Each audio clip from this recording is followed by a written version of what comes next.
मैं हूँ राज नारायण मिश्रा। इस समय हम आए हैं साउथ दिल्ली के अपोलो हॉस्पिटल पर। आप देख सकते हैं हमारे सामने ये जो अपोलो हॉस्पिटल है, जो ये बिल्डिंग देख रहे हैं वो अपोलो हॉस्पिटल की है, जहाँ पर वैसे तो कई घटनाएं ऐसी हुई हैं, कई बार प्रोटेस्ट भी हुए हैं अपोलो हॉस्पिटल के खिलाफ, लेकिन आज फिर एक प्रोटेस्ट यहाँ पर हो रहा है। आप देख सकते हैं ये जो प्रोटेस्ट चल रहा है वो रिटायर आईएएस वीरेंद्र सिंह की मृत्यु के बाद चल रहा है यहाँ पर, और उनकी बेटी जो प्रोटेस्ट कर रही हैं कि उनको न्याय मिलना चाहिए। इसी को लेकर के यहाँ पर काफ़ी लोग तादाद में हाथों में तख्तियाँ लेकर के वीरेंद्र जी को न्याय दिलाने के लिए यहाँ पर मांग कर रहे हैं, और इन्होंने पुलिस में भी कंप्लेंट की है, कई जगह कंप्लेंट की है, और जिन डॉक्टरों ने जो रिटायर्ड आईएएस वीरेंद्र जी थे उनका जो ऑपरेशन किया था उनके खिलाफ ये कानूनी कार्रवाई की मांग पर अड़े हुए हैं, जिसके खिलाफ धरना प्रदर्शन चल रहा है। ये साउथ दिल्ली में एकमात्र इतना बड़ा हॉस्पिटल है जहाँ पर लोग आते हैं, लेकिन कई बार लोगों की ये शिकायतें रही हैं कि यहाँ पर लोगों को लूट लिया जाता है। ऐसे लोग शिकायत करते रहे और उसके अपोलो हॉस्पिटल के ऊपर आरोप भी लगते रहे, लेकिन आज इसी कड़ी को लेकर के एक आईएएस की यहाँ पर जो मृत्यु होती है उसको लेकर के आप देख सकते हैं जो प्रोटेस्ट चल रहा है हमारे इधर ठीक सामने, आप देख सकते हैं जो प्रोटेस्ट चल रहा है वो इसी को लेकर के चल रहा है कि उनकी मृत्यु आखिर कैसे हुई, उनकी बेटी न्याय मांग रही है और इस हॉस्पिटल प्रशासन उनसे बात करने के लिए तैयार नहीं है। हम आइए यहाँ पर कुछ लोग मौजूद हैं, उनसे हम बात करते हैं अपोलो हॉस्पिटल की नेग्लिजेंस से जो ये मृत्यु हुई है उसके बारे में लोगों का क्या कहना है। जी, क्या नाम है आपका? मुकेश शर्मा नाम है जी। क्या कहना चाहेंगे? ये कहना चाहेंगे जो अस्पताल की गलती है, उनकी वजह से एक आईएएस रिटायर्ड ऑफिसर थे, उनकी डेथ हो गई है, तो इसमें न्यायिक जांच हो और जो पीड़िता हैं उनको न्याय मिले। अक्सर ऐसे हॉस्पिटलों का ये देखा गया है कि किस तरीक़ा से यहाँ पर जो ये चलता रहता है, क्या कहेंगे? ये कहेंगे हॉस्पिटल की मनमानी जो चलती है, ये गुंडागर्दी है। अगर वो अननेसेसरी पैसे लेके और मरीज को रखते हैं और फिर दिखाते हैं कि मरीज मर जाता है, वेंटिलेटर पर रख के एक्स्ट्रा पैसे मांगते हैं, ये बंद होना चाहिए और हर अस्पताल में कोई ना कोई कानून लागू होना चाहिए। आपने कभी कभी ऐसी घटनाएं भी सामने आती हैं जिससे ये लगता है जैसे किसी का मरीज मर चुका होता है, फिर भी 1-2 लाख का लोग बिल बना देते हैं हॉस्पिटल वाले, उसके बारे में क्या कहना चाहेंगे? सर, अक्सर हम देखते हैं, न्यूज़पेपर में देखते हैं, न्यूज़ में, अखबारों में देखते हैं कि ऐसे बहुत केस हैं जो पेशेंट मर जाता है उसको वेंटिलेशन पर रख के 3-3, 4-4 दिन रख के और एक्स्ट्रा पैसे मांगते हैं। इंसानियत आज की डेट में इंसानियत नहीं है। डॉक्टर भी इन्होंने अपना बिजनेस बना लिया है, डॉक्टरों ने अपना। जी, देखिए कुछ लोग नारेबाजी यहाँ पर कर रहे हैं, जो प्रोटेस्ट कर रहे हैं, ज़रा हम आपको दिखाते हैं। ये देखिए किस तरीक़ा से लोग यहाँ पर प्रोटेस्ट कर रहे हैं और नारेबाजी कर रहे हैं, आप देख सकते हैं। देखिए उनकी जो बेटी हैं वो न्याय की गुहार कर रही हैं, और किस तरीक़ा से यहाँ पर जो न्याय के लिए है ना, बी फॉर जस्टिस कह के न्याय की गुहार लगा रही हैं। उनकी बेटी हैं, उनके साथ काफ़ी हुजूम है, वो वीरेंद्र जी की मौत का न्याय मांगने के लिए यहाँ पर प्रोटेस्ट कर रहे हैं अपोलो हॉस्पिटल पर। जी, आइए चलते हैं उनकी बेटी से बात करते हैं।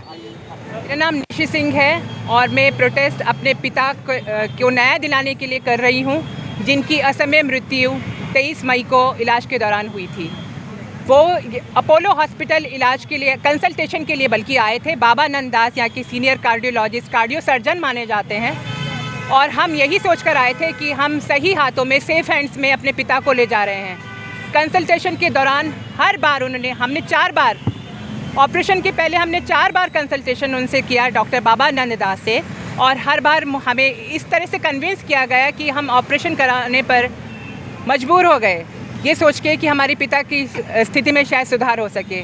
लेकिन दुर्भाग्य से ऑपरेशन के तुरंत बाद से ही उनकी जो 15 दिन में आईसीयू में रहे हैं, लगातार उनके स्वास्थ्य में गिरावट आई और वो मृत्यु को प्राप्त हो गए। 8 तारीख को उनका ऑपरेशन हुआ था। उसके तुरंत बाद डॉक्टर बाबा नंद दास ने हमें कोई ब्रीफ नहीं किया कि ऑपरेशन के बारे में, ना ही पहले ब्रीफ किया। मैं आपको बता दूं विशेष तौर पे कि ऑपरेशन के पहले डॉक्टर एक post surgery, pre surgery complications के बारे में बताता है, लेकिन हमें किसी भी तरह का पोस्ट सर्जरी कॉम्प्लिकेशन के बारे में बताया नहीं गया था। तो 8 तारीख को जब उनका ऑपरेशन हुआ, वो उन्होंने मिलने से हमें इनकार कर दिया और सीधा अपने केबिन में चले गए। मुझे बहुत हैरानी हुई कि इतने बड़े ऑपरेशन के बाद डॉक्टर ने ब्रीफ करना भी ज़रूरी नहीं समझा परिवार के लोगों को कि ऑपरेशन कैसा हुआ, कैसा रहा। उसके बाद इको नहीं हुआ। सबसे बड़ा इनका लैप्स है, कमी इस बात की है कि इको नहीं हुआ। इको आप किसी भी हॉस्पिटल में किसी भी कार्डियोलॉजिस्ट से अगर आप पूछेंगे जो इस तरह का ऑपरेशन होता है, इसमें इको बहुत ज़रूरी होता है ये जानने के लिए कि हार्ट की क्या कंडीशन है ऑपरेशन के बाद। इतना बड़ी उनकी ओपन हार्ट सर्जरी हुई थी, तो इको जो बेसिक टेस्ट है वो 15 दिनों के दौरान एक बार भी नहीं किया गया। उसके बाद वो 13 तारीख को हमें इंसिस्ट करने लगे कि आप अपने पिता को डिस्चार्ज करा दीजिए, अब वो नॉर्मल है। हमें हैरानी हुई कि जो पेशेंट जो मतलब पूरे अर्धमूर्छित व्यवस्था में है, वो पूरी तरह से होश में नहीं आया है, वो खा नहीं पा रहा है, वो पी नहीं पा रहा है, अपने आप बैठ नहीं पा रहा है, वो इतने कमज़ोर हो गए थे 5 दिनों में ही, तो आप उन्हें डिस्चार्ज करने के लिए कह रहे हैं। फिर उन्होंने कहा कि हम इन्हें स्टेप डाउन आईसीयू में कर देते हैं। स्टेप डाउन आईसीयू जो है इनकी, वो तब उनको पेशेंट को वहाँ शिफ्ट किया जाता है जब वो एकदम नॉर्मल अवस्था में होता है। कई पेशेंट स्टेप डाउन से ही डिस्चार्ज कर दिए जाते हैं, ऐसा हमें बताया गया था। पर मेरे पिता की कंडीशन उसके बाद लगातार दिन पर दिन ख़राब होती गई।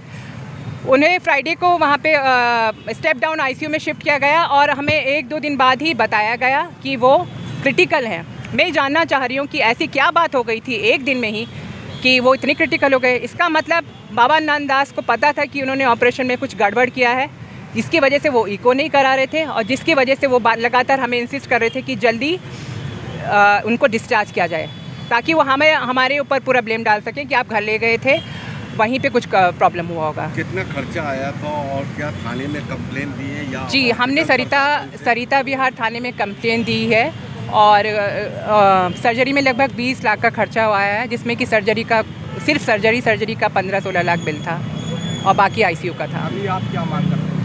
हमारी मांग ये है कि उनके खिलाफ, बाबा नंददास के खिलाफ इंक्वायरी हो, उनका लाइसेंस कैंसिल किया जाए, इंक्वायरी के दौरान कम से कम लाइसेंस कैंसिल किया जाए, उसके बाद उनका दोषी पाए जाने पे लाइसेंस रद्द हो। और सरिता विहार थाने में हमने कंप्लेंट दर्ज कराई है। मेरी मांग है डीसीपी सरिता विहार से कि वो उसको एफआईआर करें, उनके खिलाफ, बाबा नंददास के खिलाफ एफआईआर दर्ज कराई जाए। पुलिस क्या कह रही है? अभी उन्होंने कंप्लेंट जो है मेडिकल काउंसिल में भेजी है। अब ये प्रोसीजर हो गया है कि जो पुलिस है वो डायरेक्ट एक्शन नहीं ले सकती है, पहले उसको रिपोर्ट को वहाँ भेजा जाता है मेडिकल काउंसिल में, उसके बाद जो भी उनके निर्देश होते हैं उसके हिसाब से वो एफआईआर दर्ज करते हैं।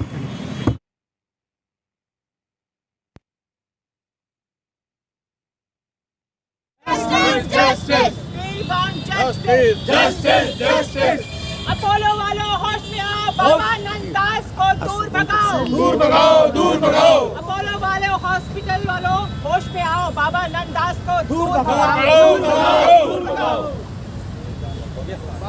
बंद करो, मुर्दाबाद, मुर्दाबाद। होश में आओ, होश में आओ। अब देखना ये होगा कि अपोलो हॉस्पिटल के खिलाफ प्रोटेस्ट से रिटायर्ड आईएएस की मौत के बाद उनकी बेटी को कब तक न्याय मिल पाता है। डी न्यूज़ के लिए साइना के साथ राजनारायण मिश्रा की रिपोर्ट। अगर आपने हमारा चैनल सब्सक्राइब नहीं किया है तो सब्सक्राइब करें और बेल आइकन दबाना ना भूलें और हाँ, लाइक और शेयर ज़रूर करें।